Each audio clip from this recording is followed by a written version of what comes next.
Hello everyone, Blues Coins here, and today we're going to talk about the nickel.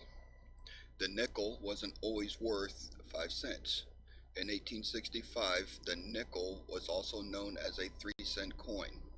But we're not going to talk about that today. We're going to talk about the history of the true 5-cent nickel. And strangely enough, it's a war story. And 150 years since it was first minted in 1866. To understand how the nickel got its name, you have to go back to an era where precious metals reigned supreme. In the 1850s, coins of any real value were made of gold and silver. In the event of a financial crisis or worse, the collapse of the government, precious metal coins could always be melted down. In 1861, Abraham Lincoln was sworn in as president, and soon after that, Fort Sumter in Charleston was under attack.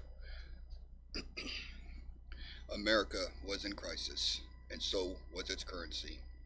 The outcome of the Civil War was uncertain and led to an important side effect of the war. People started hoarding real money, especially silver and gold.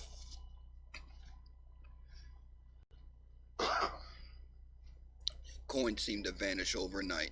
The U.S. Mint couldn't keep up with demand. The United States literally did not have the resources in gold and silver to produce enough money to meet the needs of the country. Even the cent was disappearing.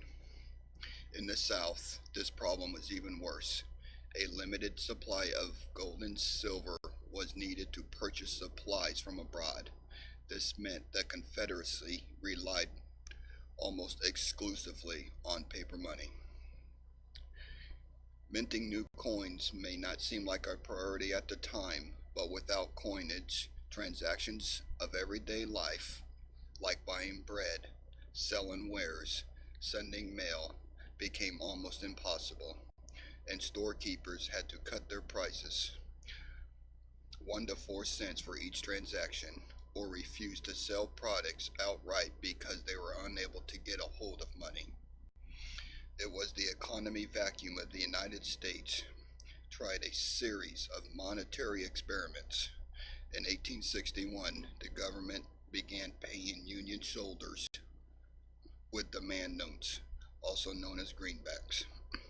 Meanwhile, stamps were declared legal tender for small purchases, and they were encased in a round metal case to help keep them intact. Illustrated with the picture top left. For the duration of the war, the American economy puttered along with all kinds of currency. Even private banks and businesses were releasing their own notes and coins. Storekeepers could give coins, stamps, or bills as change. The war finally ended in 1865, but it took months of precious metals to trickle back into circulation. As the United States turned its attention to rebuilding, not all metals were scarce. War production has expanded American industry's capacities, and nickel was available in huge quantities.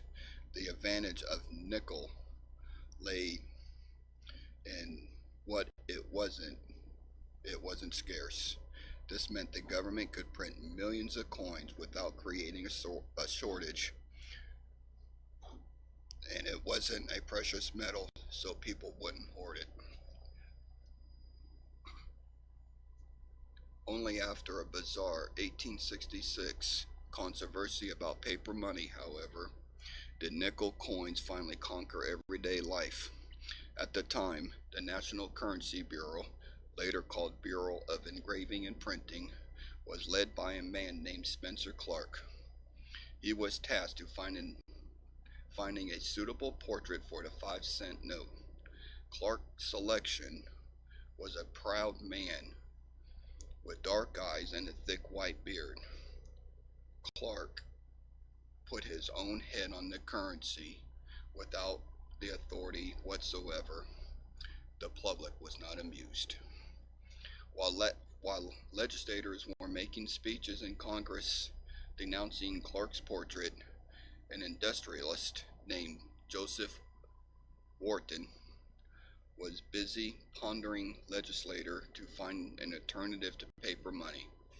In the early years of the war, Joseph, who brought up nickel mines in New Jersey and Pennsylvania, so he suggested should come up with no surprise that he wanted the coins to be made out of nickel. 2 months later, 5-cent notes were quietly retiring. In 1866, a new coin was immediately taking its place. The president, Andrew Johnson, had approved a bill to authorize the coinage of 5-cent pieces composed of nickel and copper. There are to be no more issues of fractional notes of a less denomination of 10 cents.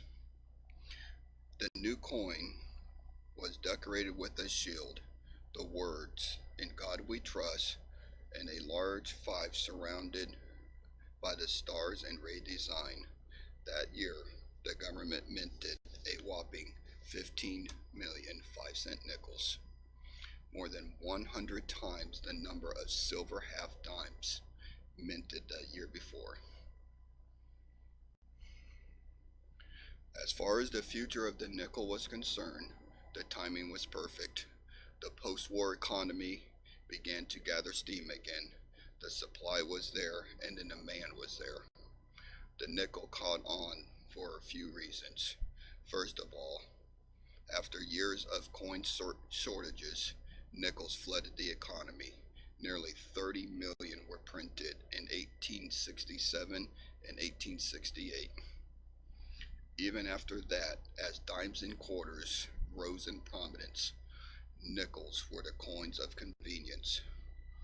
Bottles of Coca-Cola, which entered the marketplace in 1886, cost a nickel for 73 years. The shield nickel was produced until 1883, when it was replaced due to manufacturing issues by the Liberty Head. The decades that follow saw new designs, starting in 1913 with the Buffalo, and followed by 1938 the initial Jefferson nickel. During World War II, nickel was an essential for the war production, and nickel was produced without any nickel in them. In the 20th century, one other shift cemented the nickels as indispensable coin of the realm: the rise in coin-operated machines. Nickels were ideal denomination for vending machines, jukeboxes, and slot machines. It only cost 5 cents to attend a Nickelodeon, that is, a nickel theater. Odeon comes from the Greek word for theater. Nickels have come in full circle since their roots in the gold and silver shortages of the Civil War that started 150 years ago. So there you have it. Just a brief history of the 5-cent nickel. I hope you enjoyed it. Y'all have a good afternoon or evening. Blues Coins is out.